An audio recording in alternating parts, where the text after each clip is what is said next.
In the closing years of the 10th century, England stood as a kingdom divided against itself, its Anglo-Saxon rulers struggling beneath the weight of incompetent leadership and relentless Viking pressure.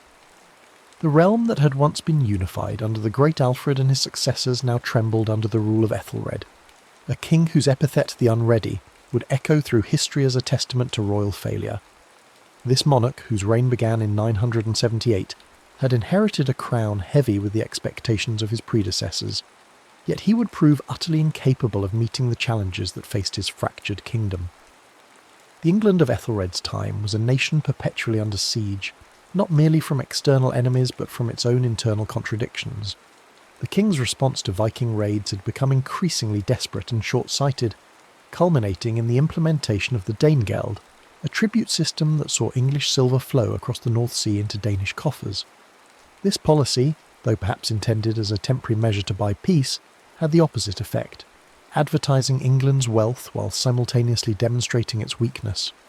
The Vikings, rather than being deterred, were emboldened by these payments, seeing them as proof that the Anglo-Saxon kingdom was ripe for conquest. The political landscape of early 11th century England was further complicated by deep divisions within the Anglo-Saxon nobility themselves. Decades of Viking settlement in the Danelaw regions had created a complex web of loyalties and identities. Many nobles in these areas had grown accustomed to Scandinavian rule and customs, and some actively favoured the prospect of Danish overlordship over continued submission to an ineffective Anglo-Saxon monarch. This internal division would prove crucial in the events that followed, as the kingdom's inability to present a united front against external threats made it vulnerable to conquest by a determined and capable enemy. Across the North Sea, that enemy was taking shape in the person of Sweyn Forkbeard, King of Denmark. Sweyn was the son of Harold Bluetooth, and unlike the embattled Ethelred, he represented the new generation of Viking leadership that combined traditional Norse martial prowess with sophisticated political strategy. His reign, which began around 986, was marked by ambitious expansion and the gradual construction of what would become the most formidable maritime empire of the medieval period. Sweyn had already established his influence in Norway through a combination of diplomacy and force, and he had formed crucial alliances with Swedish and Norwegian factions that provided him with the resources necessary for large-scale military operations. The Danish king understood that England represented more than just another target for Viking raids. The kingdom's wealth, accumulated through centuries of trade and agricultural development, made it a prize worth conquering rather than merely plundering. Moreover, Sweyn recognised that the political instability and division within England created an opportunity for permanent conquest that might not present itself again. The decades of Viking settlement in the Danelaw had created natural allies within England itself, while Ethelred's unpopular policies had alienated many of his own subjects. The broader context of Viking influence in the British Isles provided the foundation for Sweyn's ambitions.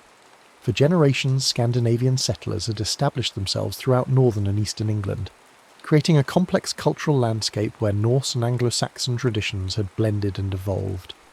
These communities maintained connections to their Scandinavian homeland while developing distinctly English characteristics, creating a bridge between the two worlds that ambitious Danish leaders could exploit.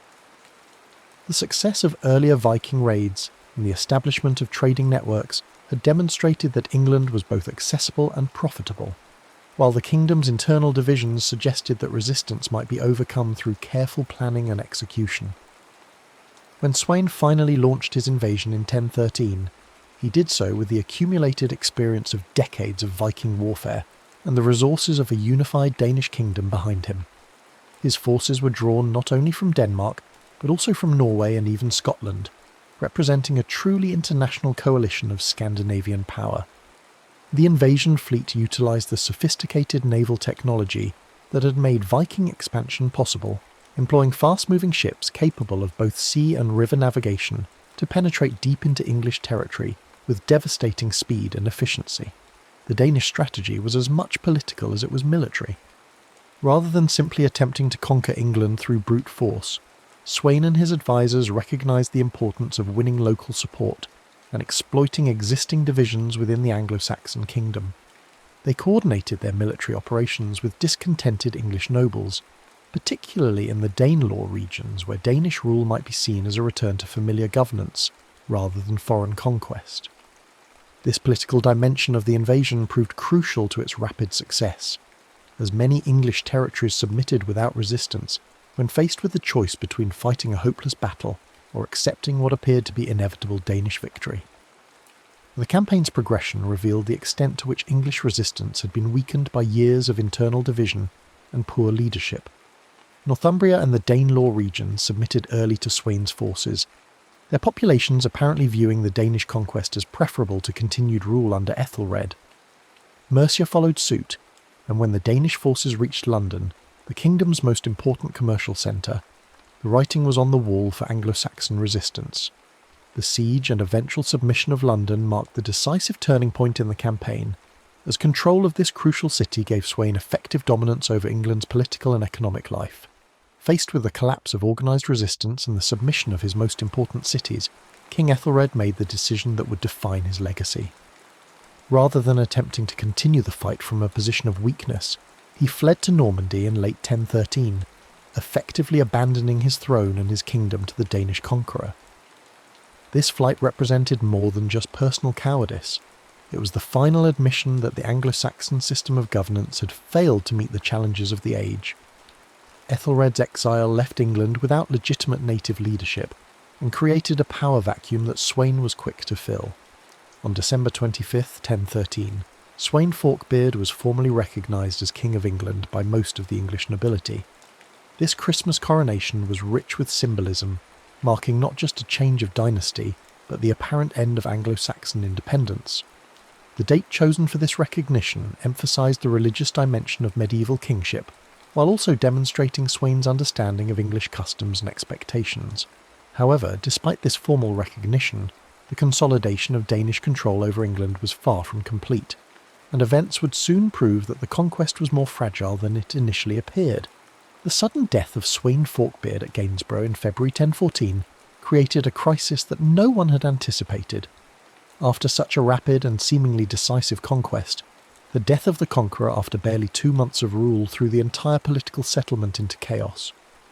Power nominally passed to Sweyn's son Snut, but the young prince lacked his father's established authority and the network of relationships that had made the conquest possible. The Danish hold on England, which had seemed so secure just weeks earlier, suddenly appeared tenuous and uncertain. The English nobility, faced with this unexpected opportunity, moved quickly to reverse the Danish conquest. They sent envoys to Normandy inviting Ethelred to return from exile, though their invitation came with conditions that reflected their dissatisfaction with his previous rule. The nobles demanded reforms that would address the failures of leadership that had made the Danish conquest possible in the first place. This negotiated restoration represented a recognition that while Danish rule might be unacceptable, a simple return to the status quo was equally problematic. Nut, recognising that his position in England had become untenable, without his father's authority, and facing renewed English resistance, made the strategic decision to withdraw temporarily to Denmark. This retreat was not an admission of defeat, but rather a tactical move designed to allow time for regrouping and the gathering of additional resources. The young Danish prince understood that holding England would require more than the initial conquest. It would demand sustained military pressure and political skill that he had not yet had time to develop. The period following Sweyn's death and Nut's withdrawal was marked by political instability and uncertainty throughout England. The rapid reversal of Danish conquest had demonstrated the fragility of political arrangements, based primarily on military force, while the conditional nature of Ethelred's restoration revealed the deep dissatisfaction that existed within English society. Neither the Anglo-Saxon nor the Danish claimants to the English throne possessed unquestioned legitimacy, creating conditions that would inevitably lead to renewed conflict. When Nut returned to England in the summer of 1015, he came with a larger and better equipped force than his father had commanded, but more importantly he brought a refined strategy that had learned from the previous year's experience. Rather than relying solely on military conquest, the young Danish king focused on winning genuine allegiance from English nobles and communities. This approach recognised that lasting control over England would require more than battlefield victories. It would demand the construction of a political coalition that could sustain Danish rule even in the face of Anglo-Saxon resistance. Central to this strategy was Knut's marriage to Elfgifu of Northampton, a powerful noblewoman whose connections and influence provided him with crucial local support. This alliance represented more than just a personal relationship. It was a political statement that demonstrated Knut's commitment to working within existing English power structures rather than simply imposing Danish authority from above. The marriage also provided him with access to networks of loyalty and obligation that had been built up over generations of English political development. Equally important, though ultimately more problematic, was Knut's alliance with Edric Streona, one of the most powerful and notorious earls in England. Edric's support brought significant military resources and local knowledge, but his reputation for treachery and opportunism would prove to be a double-edged sword.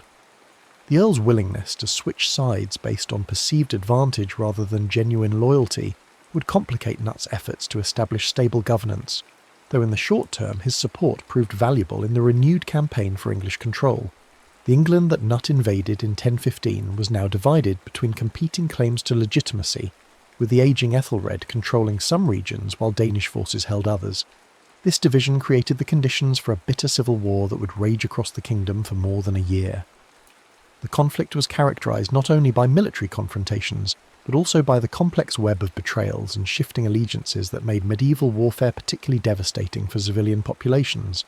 The battles that followed were marked by their intensity and their strategic importance in determining the future of English governance. Across Mercia, Wessex, and the Midlands, armies clashed in engagements that often turned as much on political calculation as on military skill.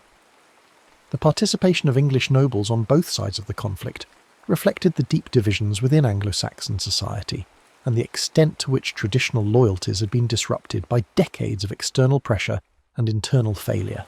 The death of Ethelred in April 1016 marked another crucial turning point in the struggle for England. The old king's passing removed a figure who, despite his failures, retained some claim to legitimate authority based on hereditary right and long-established precedent. However, rather than resolving the succession crisis, Ethelred's death simply transferred it to a new generation, as his son Edmund Ironside was elected king by the nobles of London and southern England. Edmund Ironside represented a very different kind of Anglo-Saxon leadership than his father had provided. Where Ethelred had been indecisive and ineffective, Edmund was energetic and militarily capable. His election demonstrated that there remained significant support for Anglo-Saxon rule among important segments of English society, particularly in the traditional heartlands of Wessex, where the dynasty had its deepest roots. However, Edmund's strengths as a military leader would be tested in a series of confrontations with Knut that would determine the ultimate fate of Anglo-Saxon England. The final phase of the Danish conquest played out through 5 major battles that showcased both the military capabilities of the opposing forces and the strategic importance of various regions within England. The battles of Penselwood, Schurston, and Brentford demonstrated that neither side possessed overwhelming superiority, while the complex loyalties and shifting allegiances of English nobles continued to complicate military planning and execution for both claimants to the throne. The decisive engagement came at the Battle of Asandun on October 18, 1016, where Knut's forces achieved a crushing victory over Edmund Ironside's army. This battle was notable not only for its military outcome, but also for the role played by treachery in determining its result. Edric Streona, true to his reputation for opportunism, switched sides during the battle itself, contributing to the collapse of Anglo-Saxon resistance at the crucial moment. The betrayal at Asandun illustrated the extent to which personal ambition and calculation had come to dominate English politics, making stable governance increasingly difficult to achieve. The aftermath of Asandun led to negotiations between the 2 surviving claimants to the English throne, resulting in the Treaty of Olney, which divided the kingdom between them. Under this agreement, Edmund retained control of Wessex, the traditional heartland of Anglo-Saxon power, while Knut was recognised as ruler of Mercia, Northumbria and East Anglia. This division represented a practical acknowledgement that neither side possessed the strength to eliminate the other completely, while also reflecting the regional nature of political loyalties within England. However, this carefully negotiated settlement was destined to be short-lived.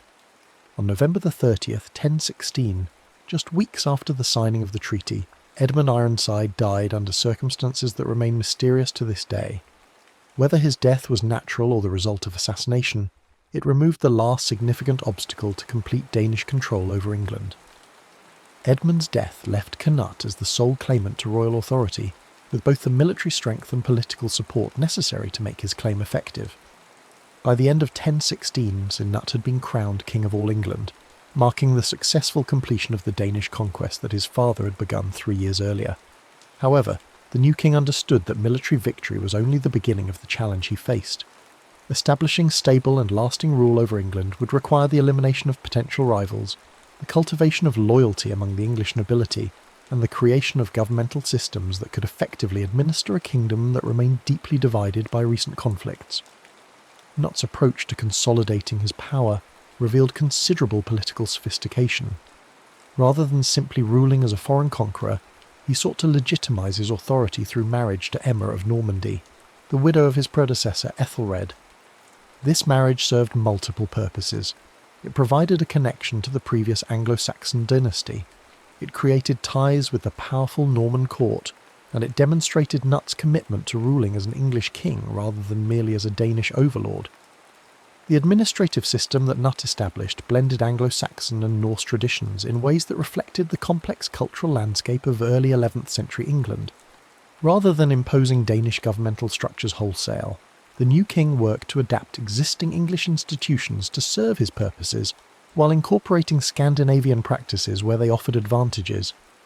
This synthesis of traditions helped to create a sense of continuity that made Danish rule more acceptable to English subjects, while also ensuring that governance remained effective. Central to Cnut's system of control was his careful management of the English nobility. He appointed loyal earls to key positions while rewarding those who had supported his cause and punishing those who had resisted too vigorously. However, his approach was generally marked by pragmatism rather than vindictiveness, as he recognised that lasting stability required the cooperation of established local leaders rather than their complete replacement. The king's ability to balance reward and punishment, inclusion and exclusion, demonstrated the political skills that had made his conquest possible and would make his rule sustainable. The consolidation of power in England was only the beginning of Cnut's imperial ambitions. In 1018, following the death of his brother Harold, Cnut succeeded to the throne of Denmark, uniting the Danish and English crowns under single rule for the first time. This personal union created the foundation for what would become the North Sea Empire, a maritime confederation that would dominate northern European politics for nearly 2 decades. The expansion of Cnut's authority continued with his conquest of Norway in 1028, where he was declared king by the Norwegian nobility. This achievement represented the pinnacle of Viking political success, as it brought together under one ruler the 3 kingdoms that had been the primary sources of Scandinavian expansion for centuries. The empire that Cnut had created stretched across the North Sea basin and controlled the maritime routes that were crucial to medieval trade and communication.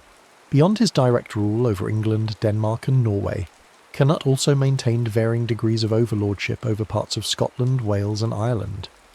These relationships, based on a combination of military pressure and diplomatic negotiation, extended his influence throughout the British Isles and established him as the dominant political figure in Northern Europe. The extent of his authority was unprecedented in the medieval period and would not be matched again until the rise of later imperial powers. The North Sea Empire represented more than just political conquest. It was a unified economic and cultural zone that facilitated trade, communication, and cultural exchange on a scale previously unknown in Northern Europe. Merchants could travel from Dublin to Novgorod under the protection of a single sovereign, while ideas, technologies, and artistic influences flowed freely across traditional boundaries. The empire's control over crucial maritime routes generated enormous wealth through taxation and regulation of trade, providing the resources necessary to maintain the military and administrative apparatus required for such extensive rule. The impact of Danish conquest on Anglo-Saxon England was profound and lasting. The shift of political focus from the traditional Wessex-centred perspective to a broader North Sea orientation fundamentally altered England's role in European politics. Rather than being primarily concerned with Welsh raids or Scottish border conflicts, English policy now had to consider Danish succession disputes and Norwegian political developments. This broader perspective would influence English political thinking long after the collapse of Cnut's empire.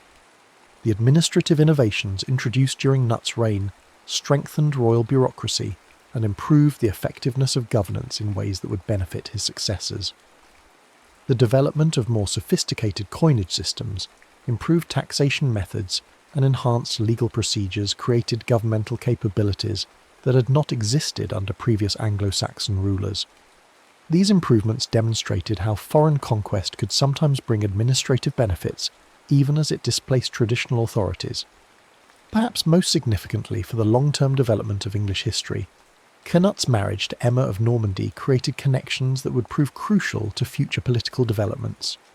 The children of this marriage would play important roles in the succession crises that followed Cnut's death, while Emma's Norman connections would help to establish the relationships that would eventually lead to the Norman conquest of 1066. In this sense, the Danish conquest served as a bridge between the Anglo-Saxon and Norman periods of English history. The cultural and religious implications of Danish rule were equally significant.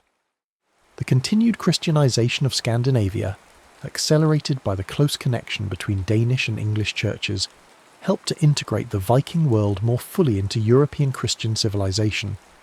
Scandinavian influence on English legal and social institutions created hybrid systems that combined Germanic, Norse and Christian elements in new and distinctive ways. These cultural syntheses enriched English civilization, while also making it more cosmopolitan and internationally connected. However, the very extent of Cnut's empire contained the seeds of its own destruction. The death of the great king in 1035 revealed the extent to which the North Sea Empire had depended on his personal authority and political skill.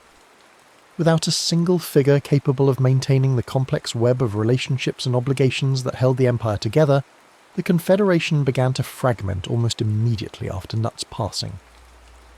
The succession crisis that followed Cnut's death was complicated by the existence of multiple potential heirs, with competing claims to different parts of his empire. His sons, Harold Harefoot and Harthacnut, represented differentes constituencies and interests, while the sons of his marriage to Emma of Normandy added additional complications to an already complex situation. The inability of these potential successors to cooperate or to establish clear lines of authority led to conflicts that quickly undermined the stability of the empire. By 1042, the great experiment in Scandinavian imperialism had effectively ended with the restoration of the Anglo-Saxon line under Edward the Confessor. This restoration represented not just a return to previous political arrangements, but also a recognition that the Danish conquest, for all its apparent success, had failed to create lasting institutional changes that could survive the death of its creator.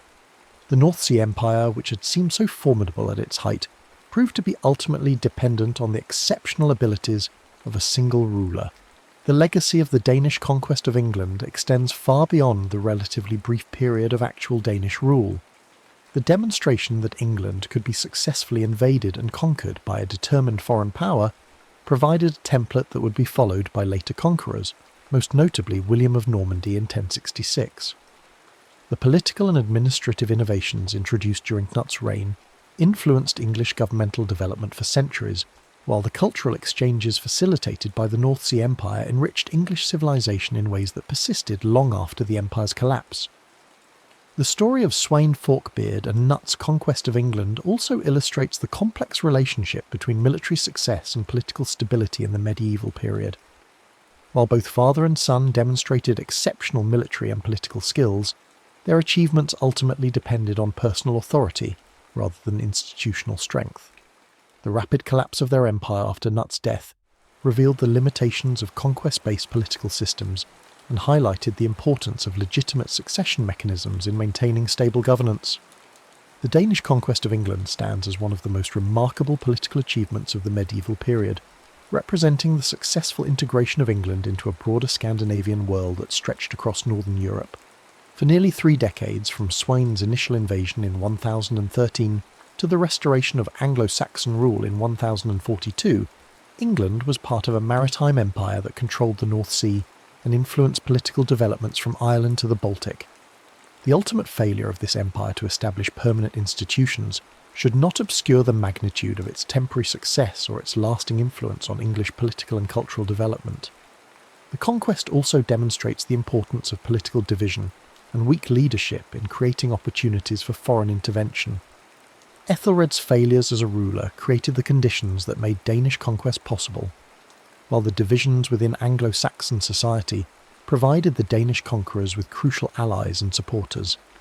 The lesson that effective governance and national unity are essential for maintaining independence would be repeated throughout English history, though it was not always successfully applied. In the broader context of European history, the Danish conquest of England represents the high point of Viking political achievement and the successful adaptation of traditional Scandinavian warrior culture to the requirements of sophisticated governmental administration. Cnut's empire demonstrated that the Vikings were capable of more than mere raiding and pillaging. They could create and maintain complex political structures that rivaled the best governmental achievements of their time. The ultimate collapse of this empire marked the end of the Viking Age as a period of Scandinavian expansion and the beginning of a new phase in Northern European political development. The economic implications of the Danish conquest extended far beyond the immediate political changes it brought to England. The integration of England into Knut's North Sea Empire created new patterns of trade and commerce that fundamentally altered the economic geography of Northern Europe. English silver, which had previously flowed to Scandinavia primarily through the payment of Danegeld, now moved through more complex commercial networks that linked London merchants with Danish traders and Norwegian fishermen. This economic integration created interdependencies that outlasted the political structures that initially facilitated them. The transformation of England's military organisation under Danish rule represented another significant aspect of the conquest's impact. The traditional Anglo-Saxon fyrd system, based on local levies and personal obligations, was supplemented and gradually modified by Scandinavian military practices that emphasised professional warriors and maritime capabilities. The housecarls, elite troops that formed the core of Cnut's military force, represented a departure from earlier English military traditions and would influence English military organisation well into the Norman period. The religious dimensions of the Danish conquest also deserve careful consideration. While Knut and his followers were Christians, their form of Christianity had developed in a different context from that of Anglo-Saxon England. The interaction between Danish and English Christian traditions led to subtle but important changes in religious practice and institutional organisation. Monasteries that had been centres of Anglo-Saxon learning and culture had to adapt to new patronage patterns and political realities, while the English Church found itself more closely connected to continental European religious developments through its Danish rulers' broader imperial connections. The architectural and artistic legacy of the Danish period, though often overlooked, provides valuable insights into the cultural transformations that accompanied political conquest. The building projects undertaken during Knut's reign reflected both Scandinavian aesthetic preferences and English craft traditions, creating hybrid styles that would influence subsequent architectural development. Stone churches built during this period show evidence of decorative elements that derive from both Norse and Anglo-Saxon traditions, while manuscript illumination and metalwork from the era demonstrate similar patterns of cultural synthesis. The legal and administrative innovations of the Danish period had particularly lasting significance for English governmental development. The law codes promulgated under Cnut represented sophisticated attempts to reconcile different legal traditions while maintaining effective governance over a diverse population. These legal syntheses addressed practical problems of governing a multi-ethnic kingdom while also establishing precedents that would influence English legal development for centuries. The integration of Scandinavian legal concepts, particularly those relating to maritime commerce and military service, enriched English jurisprudence in ways that proved beneficial long after Danish rule had ended. The diplomatic achievements of Knut's reign demonstrated the extent to which the Danish conquest had elevated England's international standing. The marriages and alliances that Knut negotiated connected England to royal houses throughout northern and western Europe, creating diplomatic networks that enhanced the kingdom's security and commercial prospects. These international connections represented a significant departure from the more insular policies that had characterised much of Anglo-Saxon governance, and they established patterns of European engagement that would influence English foreign policy development. The personal tragedy that accompanied the collapse of Knut's empire was most evident in the fate of his immediate family and closest supporters. The succession struggles that followed his death were marked by violence and betrayal that destroyed many of the relationships and institutions that had made the North Sea Empire possible. Harold Harefoot's brief and troubled reign from 1035 to 1040 demonstrated the difficulties inherent in maintaining Danish control over England, without the unifying authority that Knut had provided. The subsequent rule of Harthacnut from 1040 to 1042 was marked by harsh taxation and political instability that alienated many of the English subjects who had accepted Danish rule under more favourable circumstances. The restoration of Anglo-Saxon rule under Edward the Confessor in 1042 marked the apparent end of the Danish experiment in English governance, but the influences of that period persisted in numerous ways. Edward himself was a product of the complex international relationships that had characterised the Danish period, having spent his formative years in Norman exile, where he had been influenced by continental European political and cultural traditions. His reign represented not a simple return to pre-conquest Anglo-Saxon traditions, but rather a synthesis of Anglo-Saxon, Danish, and Norman influences that reflected the cosmopolitan character that England had acquired during the Danish period. The military and naval innovations that had made the Danish conquest possible continued to influence English strategic thinking long after the restoration of native rule. The demonstration that England could be successfully invaded by seaborne forces had revealed vulnerabilities in traditional defensive arrangements, while also suggesting new possibilities for English expansion and influence.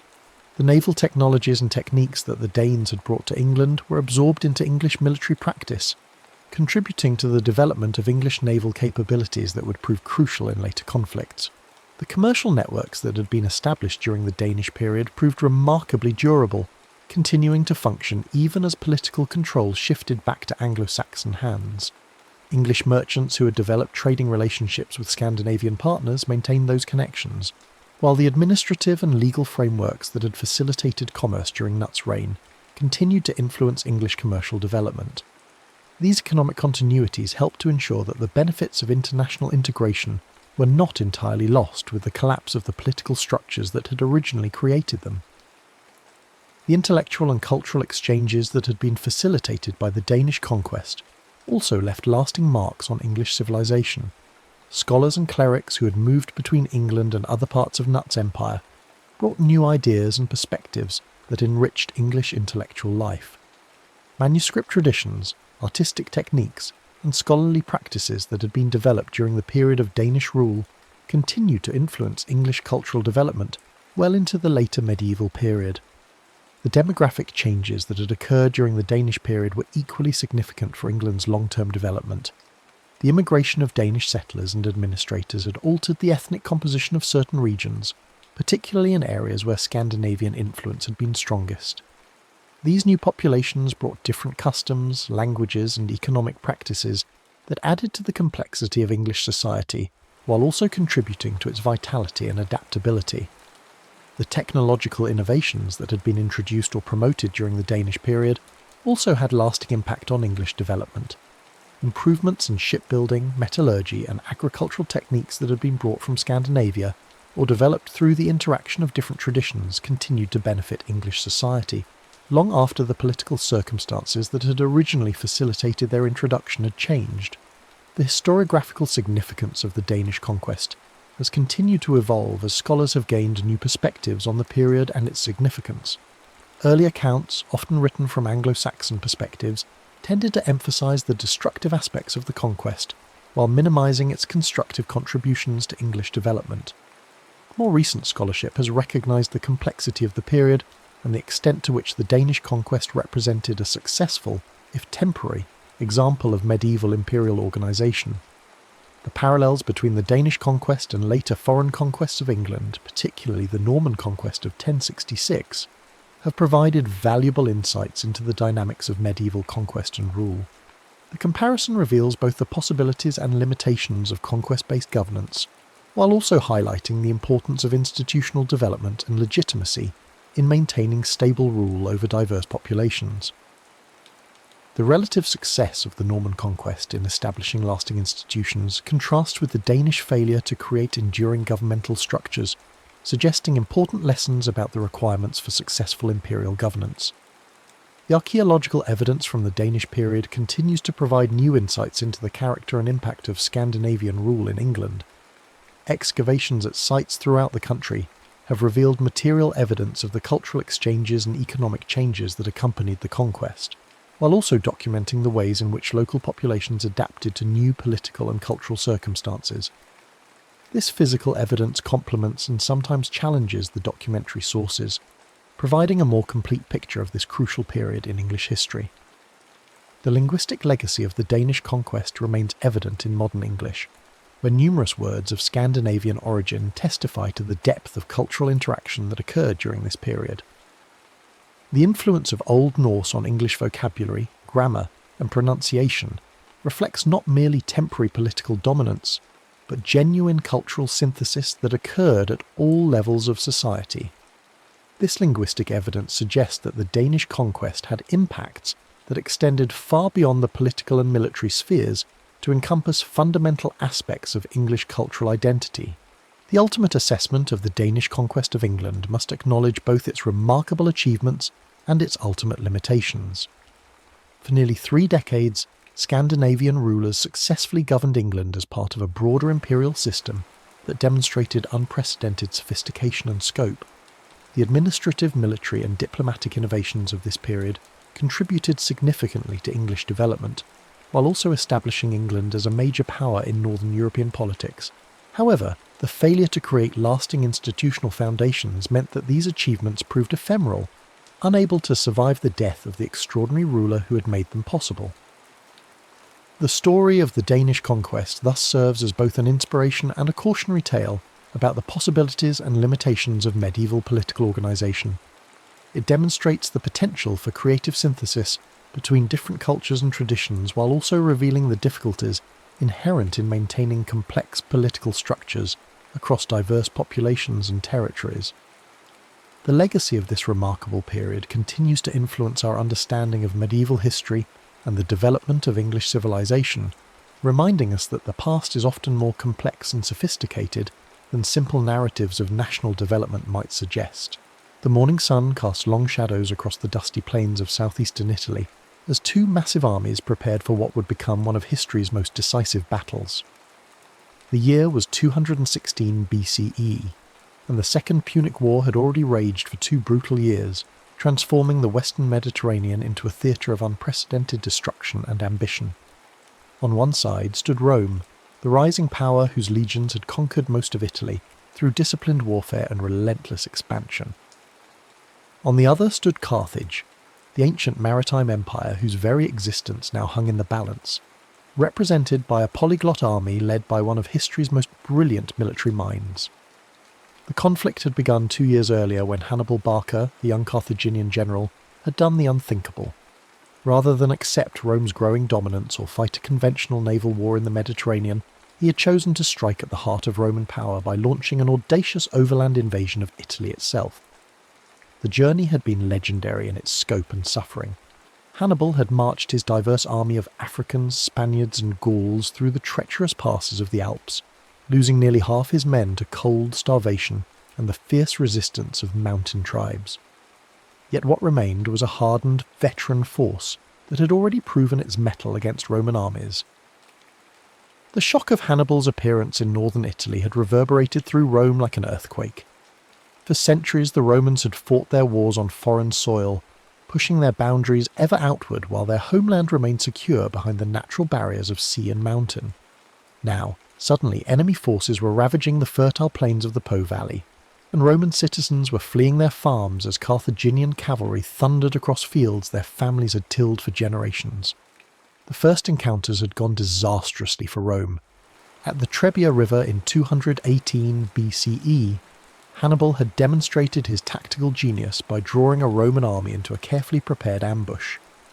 Using the bitter December cold and his superior knowledge of the terrain, he had positioned troops in hidden positions along the riverbank. When the Roman legions crossed the icy waters to engage what they believed was Hannibal's main force, they found themselves attacked from all sides by fresh troops who had been concealed through the night. The slaughter had been comprehensive, with thousands of Roman soldiers cut down in the freezing mud or drowned in the swollen river. The following year brought an even more stunning defeat at Lake Trasimene. Here, Hannibal had perfected the art of the ambush on a massive scale. He had positioned his army in the hills overlooking the narrow pass between the lake and the mountains, then waited for the pursuing Roman army to march into what was essentially a killing ground. As morning mist rose from the lake, obscuring visibility, the Carthaginians had fallen upon the Roman column from 3 sides simultaneously. The consul Gaius Flaminius had died in the fighting, and his army had been virtually annihilated. So complete was the destruction that it took days for news of the disaster to reach Rome, and when it did, panic gripped the city. In response to these catastrophes, Rome had turned to Quintus Fabius Maximus, a cautious general who understood that conventional tactics would only lead to further disasters against Hannibal's superior generalship. Fabius had adopted a strategy of harassment and attrition, avoiding pitched battles while constantly shadowing the Carthaginian army. His troops would strike at Hannibal's foragers, cut off stragglers, and deny the enemy army the decisive victory it sought, while protecting Roman towns and supply lines. This approach, which came to be known as Fabian tactics, had frustrated Hannibal's attempts to force a conclusive engagement, and had earned Fabius the mocking nickname Cunctator, the delayer. But the Roman Senate and people had grown impatient with this cautious approach. The sight of enemy troops ravaging Italian soil while Roman armies seemed to cower in the hills was more than Roman pride could bear. The economy was suffering as trade routes were disrupted and agricultural production declined in the war zones. Perhaps most importantly, Rome's network of Italian allies was beginning to waver as they questioned whether their powerful patron could truly protect them from this Carthaginian threat. The pressure for decisive action had reached a crescendo in the spring of 216 BCE, when 2 new consuls were elected to lead Rome's military response. Gaius Terentius Varro represented the popular party and the common people's demand for aggressive action against the invaders. He was a man of humble origins who had risen through Rome's cursus honorum through political skill and populist appeals rather than military distinction. His speeches in the Forum had electrified crowds with promises to end the war quickly through bold offensive action. Lucius Aemilius Paulus, by contrast, represented the aristocratic faction and favoured a more measured approach. He was a seasoned general who had commanded legions in previous campaigns and understood the complexities of warfare against a cunning enemy like Hannibal. The tension between these 2 men reflected the broader divisions within Roman society about how to respond to the Carthaginian threat. Varro accused the aristocrats of cowardice and self-interest, claiming they prolonged the war to maintain their commands and enrich themselves at the state's expense. Paulus and his supporters countered that rash action would only lead to more disasters like Trebia and Trasimene. However, the popular will for aggressive action proved overwhelming, and the Senate authorized the raising of the largest army in Roman history to that point. The mobilization that followed was unprecedented in scale and ambition. Rome called up not only its own citizens, but also demanded contingents from every allied city and tribe throughout Italy. Veterans were recalled from retirement. Young men barely old enough to bear arms were pressed into service, and even slaves were offered freedom in exchange for military service. The entire Roman war machine was focused on creating a force so massive that it could overwhelm Hannibal through sheer numbers, regardless of his tactical superiority.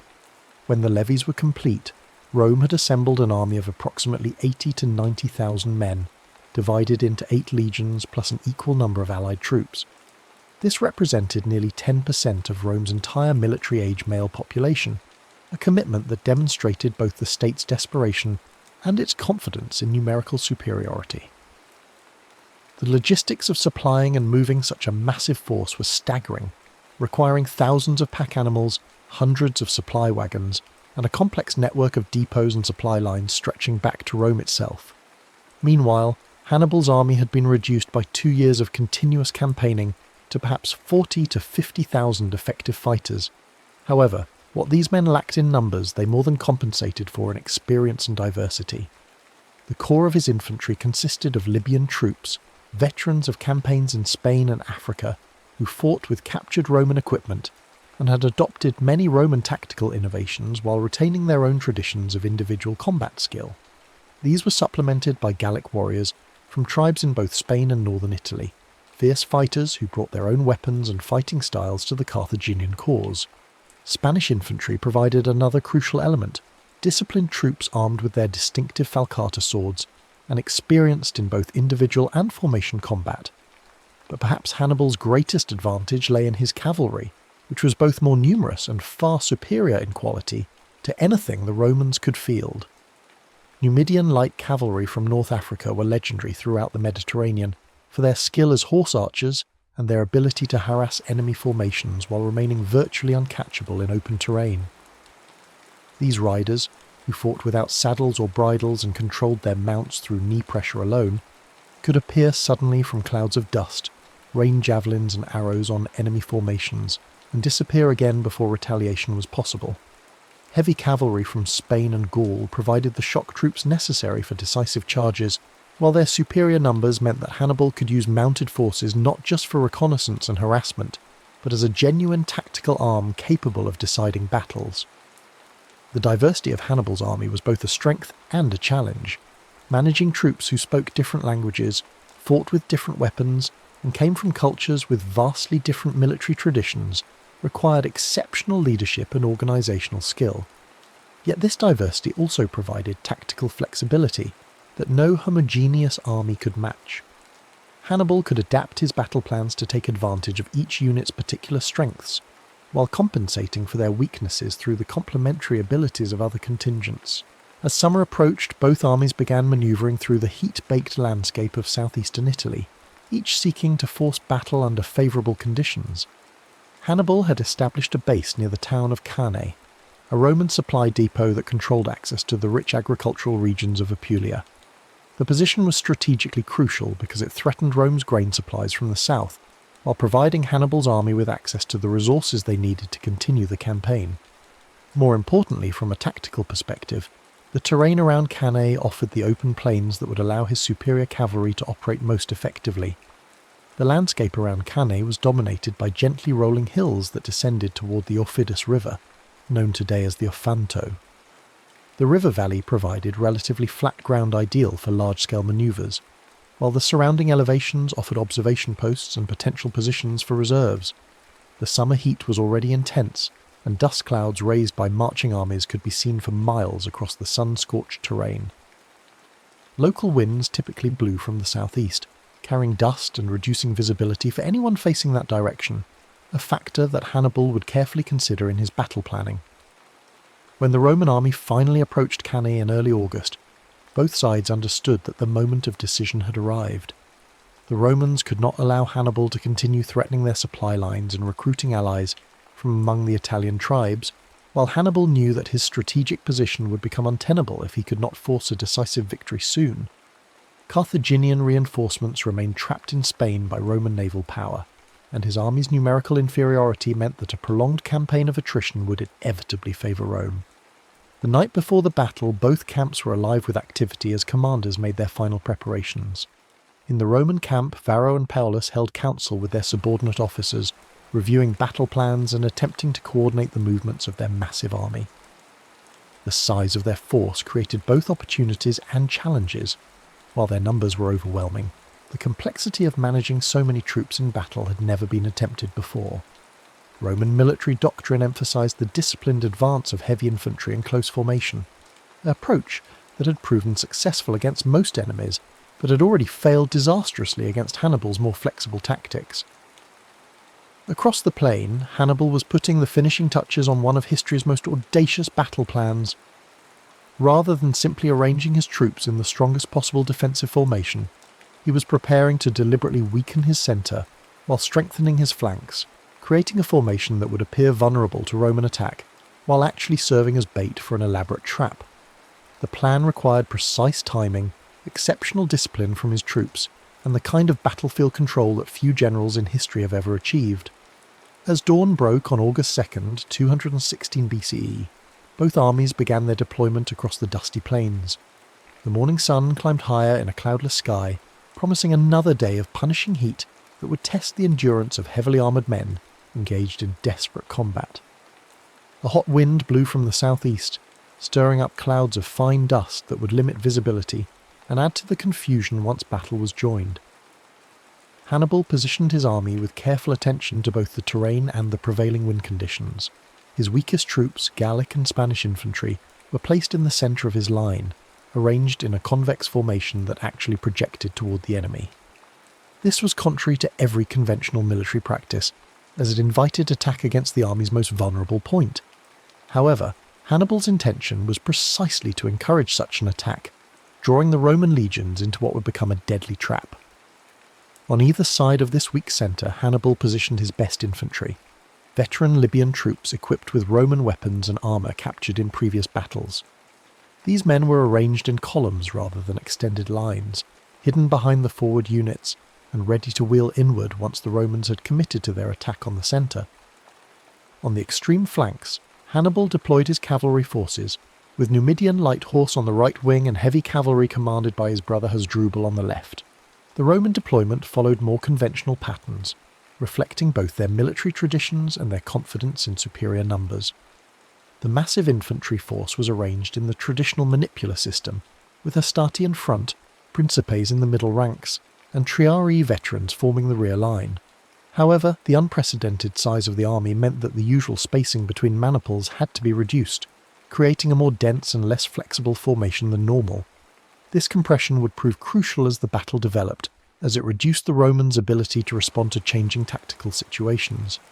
Roman cavalry was divided between the flanks, with citizen cavalry under Paulus positioned on the right wing and allied horse under Varro on the left. Both forces were significantly outnumbered by their Carthaginian counterparts, and neither was equipped or trained for the kind of decisive cavalry action that Hannibal planned to employ. Roman military doctrine treated cavalry primarily as a supporting arm for scouting and pursuit, rather than as a battle-winning force in its own right. When the battle commenced, the initial exchanges followed patterns that were familiar from previous engagements. Roman cavalry on both flanks moved forward to engage their Carthaginian counterparts, while the massive infantry formations began their methodical advance toward Hannibal's apparently vulnerable centre. The dust raised by thousands of marching feet and galloping horses began to fill the air, reducing visibility and adding to the confusion that always accompanies large-scale combat. On the Roman right flank, Paulus led his cavalry in a desperate charge against Hasdrubal's heavy horse, but the encounter was brief and decisive. The Carthaginian cavalry, better trained and more numerous, quickly gained the upper hand. Paulus himself was wounded in the fighting and forced to withdraw, leaving his scattered forces unable to provide effective support for the infantry. On the opposite flank, Varro's allied cavalry fared even worse against the Numidian light horse, who used their superior mobility to avoid direct confrontation, while raining javelins on the Roman formations. With both flanks secured, the crucial phase of the battle shifted to the infantry combat in the centre. Here, Hannibal's plan began to unfold with mechanical precision. As the Roman legions crashed into the Gallic and Spanish troops in the Carthaginian centre, these deliberately weakened units began to give ground, falling back in apparent disorder while maintaining just enough cohesion to avoid complete collapse. To the Roman commanders, this retreat looked like the beginning of victory. Their superior numbers and discipline were finally overwhelming the enemy centre, just as conventional military wisdom suggested they should. The Roman advance continued with increasing momentum as more and more legions pressed forward into the gap that seemed to be opening in the Carthaginian line. The manipular system that had served Rome so well in previous wars now worked against them, as the forward units became increasingly compressed and difficult to control. Officers found themselves unable to maintain communication with troops more than a few ranks away, while the dust and noise of battle made coordinated manoeuvres nearly impossible. What the Romans could not see, however, was that Hannibal's retreat was proceeding according to a carefully orchestrated plan. As the Gallic and Spanish troops fell back, they maintained their formation and continued to resist, drawing more and more Roman forces into an increasingly narrow salient. Meanwhile, the African heavy infantry on either side of this developing bulge remained motionless, waiting for the signal to execute the most crucial phase of the battle. The moment Hannibal had been waiting for arrived when the Roman advance had penetrated so deeply into his centre that the leading legions were actually behind the original Carthaginian front line. At this point, the African infantry on both flanks received their orders and began to wheel inward, turning to attack the exposed sides of the Roman formation. These troops, fresh and unengaged until this moment, struck the surprised Romans with devastating effect. Simultaneously, Hasdrubal's cavalry, having routed the Roman horse on their front, swept around the rear of the battlefield to attack the Roman infantry from behind. The Numidians joined this assault, and suddenly the massive Roman army found itself attacked from 4 directions simultaneously. What had begun as an apparently successful advance had become a desperate fight for survival, with Roman legions trapped in an ever-tightening circle of enemies. The encirclement that followed was both tactically brilliant and strategically devastating. As the Carthaginian forces contracted their circle, the Romans found themselves compressed into an increasingly small space, where their numerical superiority became a liability rather than an asset. Men could not wield their weapons effectively in the crush, officers could not maneuver their units, and panic began to spread through the ranks as soldiers realised the full extent of their predicament. The slaughter that followed was methodical and comprehensive. Trapped Romans were cut down by spears and swords, trampled by their own comrades, or simply crushed in the press of bodies as the Carthaginian circle grew ever smaller. Some attempts were made to break out of the encirclement, but these were quickly suppressed by fresh Carthaginian troops who had been held in reserve for exactly this purpose. The superior training and equipment that had made Roman legions so effective in open battle became meaningless in the confused melee that the battle had become. Paulus, the consul who had favoured caution, died fighting in the ranks alongside his men, refusing offers of escape and choosing to share the fate of the soldiers he had led into disaster. His colleague Varro managed to escape with a small body of cavalry, but the vast majority of the Roman army was either killed or captured. The casualties were staggering even by the brutal standards of ancient warfare. Estimates suggest that between 50 and 70,000 Romans died on the field of Cannae, making it one of the bloodiest single days in military history. Among the dead were not just common soldiers but much of Rome's military and political leadership. 80 senators perished in the battle, along with numerous other magistrates, officers, and members of prominent families. The cream of Roman society had been wiped out in a single afternoon, leaving the state facing not just military defeat but a crisis of leadership that threatened its very survival. When news of the disaster reached Rome, the city was gripped by panic unlike anything in its history. Citizens fled to their homes, shops closed, and rumours spread that Hannibal was already marching on the city. The Senate met in emergency session to coordinate what seemed like preparations for a siege, while magistrates struggled to maintain order among a population that had suddenly realised their apparent invincibility was an illusion. Yet perhaps the most remarkable aspect of the aftermath was Hannibal's decision not to march immediately on Rome itself. His officers urged him to advance on the capital, while panic still gripped the city, and before the Romans could organise new defences. Some historians suggest that the city might indeed have fallen if Hannibal had struck immediately, while the psychological impact of Cannae was still paralysing Roman resistance. Instead, Hannibal chose to consolidate his victory by attempting to break up Rome's system of alliances throughout Italy. He released captured allied troops without ransom, hoping to convince them that Carthage offered better terms than Rome. He sent diplomatic missions to wavering Italian cities, promising favourable treatment to those who abandoned the Roman cause. This strategy was not without success. Several important cities, including Capua, the second largest in Italy, declared for Carthage in the months following Cannae. However, Hannibal's strategic pause also gave Rome the time it desperately needed to recover from the immediate shock of defeat. The Romans' response to Cannae demonstrated the resilience and institutional strength that would eventually enable them to dominate the Mediterranean world. Rather than seeking peace or abandoning the war effort, the Senate authorised new levies to replace the lost legions, recalled experienced commanders from other theatres, and implemented emergency measures to maintain the war effort. The Roman strategy shifted back to the Fabian tactics that had frustrated Hannibal before Cannae. New armies were raised with explicit instructions to avoid pitched battles, while harassing Carthaginian forces and protecting loyal cities. The Romans also implemented a scorched earth policy in areas controlled by Hannibal, denying his army the supplies it needed for extended operations while gradually wearing down his forces through attrition. Perhaps most importantly, Rome's network of alliances proved more resilient than Hannibal had anticipated. While some cities did defect to Carthage, the majority remained loyal to Rome, motivated by a combination of fear, self-interest, and genuine belief in Roman protection. This loyalty was maintained through a careful balance of threats and rewards, as Rome demonstrated that it could still protect its friends while ruthlessly punishing those who betrayed their alliance. The war continued for another 14 years after Cannae, with Hannibal maintaining his position in Italy, but unable to achieve the decisive victory that would force Rome to sue for peace. His army gradually declined in strength as casualties mounted, and reinforcements from Carthage remained limited by Roman naval superiority.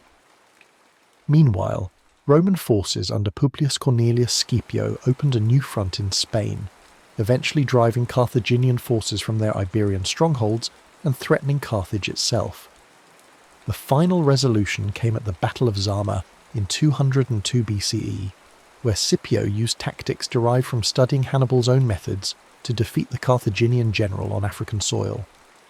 The irony was complete when Scipio, later surnamed Africanus in honour of his victory, employed a modified version of the double envelopment that Hannibal had perfected at Cannae to achieve Rome's ultimate triumph in the Second Punic War. The Battle of Cannae's influence on military thinking extended far beyond the immediate conflict between Rome and Carthage. The double envelopment manoeuvre that Hannibal executed so brilliantly became the gold standard for tactical excellence, studied and emulated by generals throughout history. Napoleon Bonaparte analysed the battle extensively and attempted to replicate its principles in his own campaigns, while German staff officers in both world wars sought to achieve Cannae-like encirclements of enemy forces. The American Civil War saw several attempts to recreate Cannae's tactical model, most notably at the Battle of Chickamauga, where Confederate forces achieved a partial double envelopment of Union troops. During World War II, the German concept of blitzkrieg was explicitly designed to achieve Cannae-style encirclements on a strategic scale, using rapid armoured advances to surround and destroy entire enemy army groups. Even in the modern era, military academies around the world continue to study Cannae as an example of tactical perfection achieved through superior generalship, careful planning, and flawless execution under pressure. The battle demonstrates how a smaller, weaker force can achieve decisive victory through superior strategy and the intelligent use of terrain, weather, and enemy psychology. The psychological impact of Cannae extended beyond its immediate military consequences to influence Roman national character in ways that would shape the empire's future development. The disaster taught Romans that their survival as a people depended not on avoiding defeat but on their ability to recover from catastrophic setbacks. This lesson would serve them well in future crises, from the invasions of Germanic tribes to the civil wars that marked the end of the Republic. The memory of Cannae also reinforced Roman determination never again to allow foreign armies to ravage Italian soil unopposed. This defensive mentality contributed to Rome's aggressive expansion throughout the Mediterranean, as successive generations of leaders concluded that the best defence lay in controlling potential threats at their source, rather than waiting for enemies to strike at Roman territory. For Hannibal himself, Cannae represented both the pinnacle of his military genius and the beginning of his strategic failure. His tactical brilliance in achieving the perfect battle was matched by his inability to translate battlefield victory into lasting political success. The decision not to march on Rome immediately after Cannae has been debated by historians for over 2 millennia, with some arguing that the opportunity for decisive victory was lost forever in those crucial days following the battle. Modern analysis suggests that Hannibal's strategy of attempting to break up Roman alliances through diplomacy rather than military conquest was not necessarily flawed, but that he underestimated both Roman resilience and the strength of the alliance system he sought to destroy. His army, while tactically superior, lacked the logistical support and reinforcements necessary for the kind of sustained campaign that would have been required to force Rome's capitulation. The Battle of Cannae thus stands as both a testament to individual military genius and a demonstration of the limits of tactical excellence when not supported by adequate strategic resources. Hannibal's achievement in destroying a Roman army twice the size of his own remains one of history's greatest military accomplishments, yet his inability to capitalise on this victory ultimately contributed to Carthage's defeat in the broader war. Today, the plains around Cannae remain largely agricultural, with few visible traces of the carnage that once soaked the dusty soil with the blood of tens of thousands of soldiers. Archaeological investigations have uncovered artefacts from the battle, corroded weapons, armour fragments, and coins that provide physical evidence of the ancient conflict. These silent witnesses serve as reminders of a day when the fate of the Western world hung in the balance, decided by the tactical genius of one man and the courage of soldiers from across the Mediterranean who fought and died under the burning Italian sun. The legacy of Cannae extends beyond military history to encompass broader questions about leadership, strategy, and the relationship between tactical excellence and strategic success.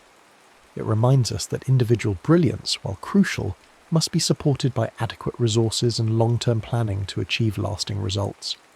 Most importantly, it demonstrates how a single day's fighting can echo through millennia, influencing military thinking and shaping the course of civilizations long after the dust of battle has settled and the warriors have returned to Earth. The immediate weeks following Cannae reveal the true character of both civilizations involved in this titanic struggle. While Hannibal celebrated his victory and attempted to capitalize on Roman panic, the response from Rome itself demonstrated the institutional resilience that would ultimately prove decisive in the broader conflict. The Senate, despite losing 80 of its members in the battle, continued to function and make crucial decisions about the war effort. Emergency magistrates were appointed to replace fallen leaders, new levies were authorized despite the catastrophic losses, and diplomatic missions were dispatched to ensure the loyalty of wavering allies. The Roman people's reaction to the disaster was perhaps even more remarkable than their government's response. Rather than demanding peace negotiations or calling for the recall of armies from other theatres, the citizenry demonstrated a grim determination to continue the struggle regardless of cost. Families who had lost sons, fathers and brothers at Cannae volunteered remaining male relatives for military service. Wealthy Romans contributed their personal fortunes to fund new legions, while poorer citizens offered their labour for fortification work and military production. This collective response was rooted in Roman cultural values that elevated duty to the state above individual survival or comfort. The concept of virtues, which encompassed courage, excellence, and moral strength, had been tested at Cannae and found to endure even in the face of unprecedented catastrophe. Romans understood that their civilization faced an existential threat, and they were prepared to sacrifice everything to ensure its survival.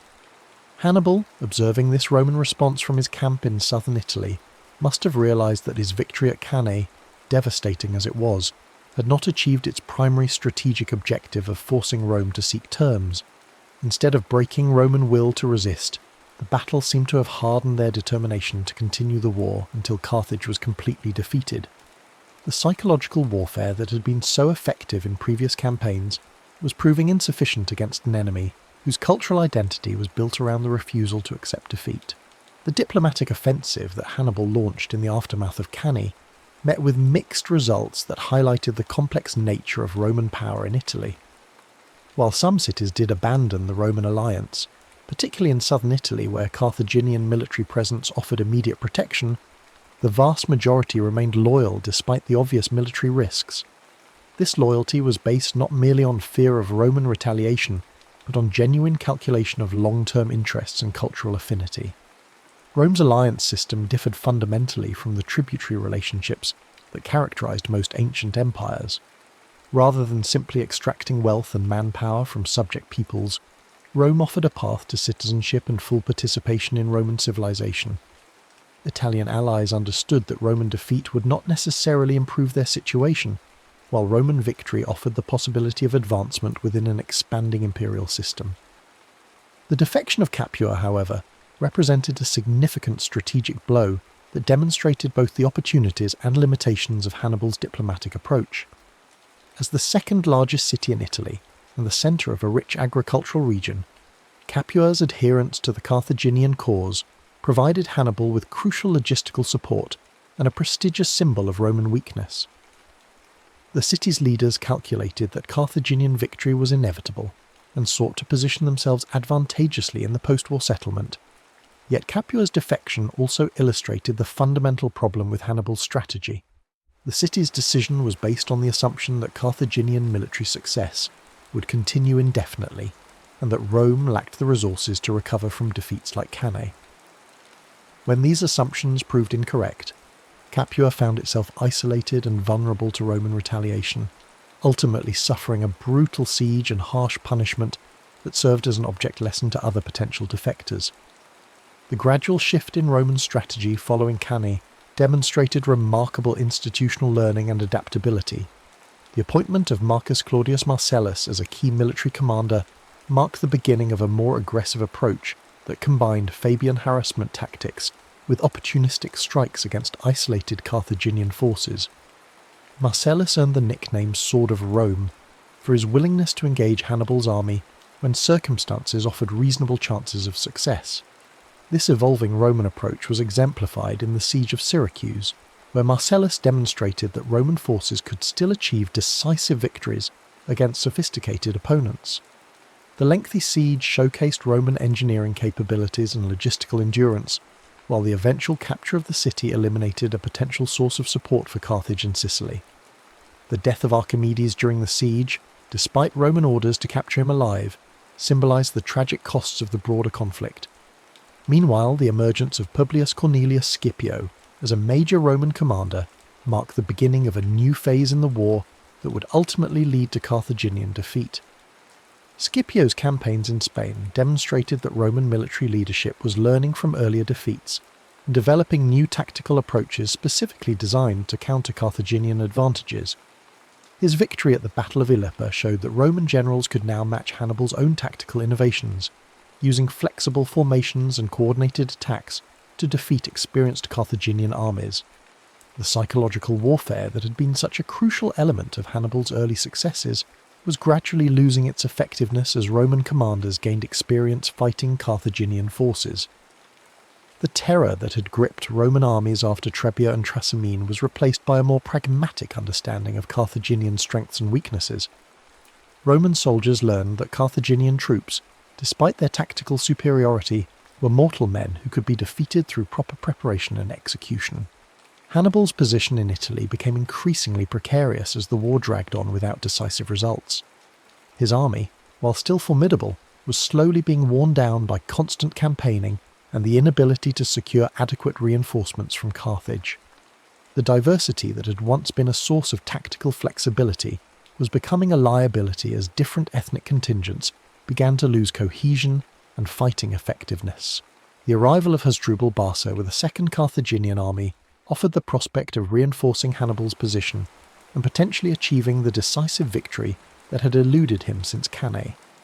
However, the Battle of the Metaurus River in 207 BCE, where Roman forces intercepted and destroyed Hasdrubal's army, eliminated this last hope for Carthaginian success in Italy. When Hasdrubal's severed head was thrown into Hannibal's camp, it symbolised not just personal loss but the definitive end of Carthaginian strategic hopes in the Italian theatre. The final phase of the Second Punic War saw the conflict's centre of gravity shift from Italy to Africa as Scipio launched his invasion of Carthaginian home territory. This strategic reversal, which forced Carthage to recall Hannibal from Italy to defend the homeland, demonstrated how completely the strategic initiative had passed to Rome. The very tactics that Hannibal had used to threaten Rome were now being employed against Carthage itself. The Battle of Zama in 202 BCE provided a fitting conclusion to the military career of history's greatest tactical genius. Facing Scipio on the plains of North Africa, Hannibal found himself commanding an army that lacked the cavalry superiority and tactical cohesion that had made his earlier victories possible. Scipio, having studied Hannibal's methods throughout the war, employed a modified version of the double envelopment to achieve decisive victory against his former tormentor. The irony of Hannibal's defeat was that it came through the application of his own tactical innovations by an enemy who had learned from repeated defeats. Scipio's victory at Zama represented not just Roman military success, but the triumph of institutional learning over individual genius. Where Hannibal had relied on personal tactical brilliance, Rome had developed systematic approaches to warfare that could be employed by competent commanders even in the absence of exceptional talent. The peace treaty that ended the Second Punic War reduced Carthage to a client state of Rome, stripped of its navy, most of its territory, and any capacity for independent military action. The terms were deliberately harsh, designed to ensure that Carthage could never again threaten Roman supremacy in the Mediterranean. Hannibal himself was eventually forced into exile, spending his remaining years as a military advisor to various eastern kingdoms that opposed Roman expansion.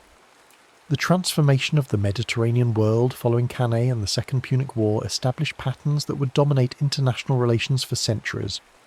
Rome's victory demonstrated that tactical brilliance, while important, was ultimately less decisive than strategic resources, institutional resilience, and the ability to learn from defeat. These lessons would guide Roman expansion throughout the Mediterranean and beyond, creating an empire that endured for over a millennium. The cultural impact of Cannae on Roman society extended far beyond immediate military consequences. The disaster became a defining moment in Roman national consciousness, a symbol of both vulnerability and resilience that shaped imperial ideology for generations. Roman writers and historians repeatedly returned to the battle as an example of how divine favour could be lost through hubris, but regained through perseverance and proper devotion to traditional values. The memory of Cannae also influenced Roman military reforms that created the professional legions of the imperial period. The disaster highlighted weaknesses in the citizen-soldier system that made Rome vulnerable to enemies with superior military training and experience. Subsequent reforms emphasized longer terms of service, better training, and standardized equipment that would make Roman armies less dependent on individual commanders and more capable of sustained operations in distant theatres. Educational systems throughout the Roman world incorporated lessons from Cannae into their curricula, ensuring that future generations of leaders understood both the dangers of overconfidence and the importance of institutional solidarity in times of crisis. The battle became a standard example in rhetorical training, used to illustrate principles of narrative structure, character development, and moral instruction that formed the foundation of classical education. The influence of Cannae on military thinking extended well beyond the boundaries of the Roman Empire to affect military development throughout the ancient world. Eastern kingdoms facing Roman expansion studied Hannibal's tactics as potential models for their own defensive strategies, while Roman enemies sought to replicate the psychological and tactical advantages that had made the Carthaginian generals so formidable. Medieval military writers rediscovered classical accounts of Cannae during the revival of interest in ancient texts, incorporating lessons from the battle into contemporary military manuals and strategic thinking. The concept of the double envelopment became a standard element of military education, though few commanders possessed the skill or circumstances necessary to execute such a complex manoeuvre successfully. The Renaissance witnessed renewed scholarly interest in Cannae as military theorists sought to apply classical principles to contemporary warfare. The development of gunpowder weapons and changes in army organisation created new tactical possibilities, but the fundamental principles demonstrated at Cannae, the importance of reconnaissance, terrain analysis, troop morale, and coordinated attacks, remained relevant to military professionals. Modern military historians continue to analyse Cannae as perhaps the finest example of tactical artistry in recorded history, a demonstration of how superior generalship can overcome seemingly impossible odds through careful planning and flawless execution. The battle serves as a case study in multiple military disciplines, from logistics and intelligence to leadership and battlefield psychology. Contemporary military academies around the world include Cannae in their core curricula as an example of tactical perfection that remains relevant despite changes in weapons technology and organisational structure. The principles that Hannibal employed — deception, concentration of force at decisive points, exploitation of enemy weaknesses and maintenance of tactical flexibility — continue to guide military planning in the modern era. The enduring fascination with Cannae reflects broader human interest in stories of David versus Goliath, where intelligence and determination overcome brute force and superior resources. Hannibal's achievement resonates across cultures and centuries because it demonstrates the power of individual excellence to change the course of history, even when ultimate victory remains beyond reach. Yet the complete story of Cannae also serves as a reminder that tactical brilliance alone is insufficient to achieve lasting political objectives. Hannibal's masterpiece on the battlefield could not compensate for Carthage's strategic weaknesses or overcome Rome's institutional advantages. The battle thus illustrates both the potential and the limitations of military genius in shaping historical outcomes. The dusty plains of Cannae continue to attract visitors from around the world, drawn by the site's historical significance and the enduring questions it raises about leadership, strategy, and the nature of victory itself. Standing on the ground where one of history's greatest battles was fought, modern observers can appreciate both the scale of Hannibal's achievement and the broader historical forces that ultimately determined the conflict's outcome.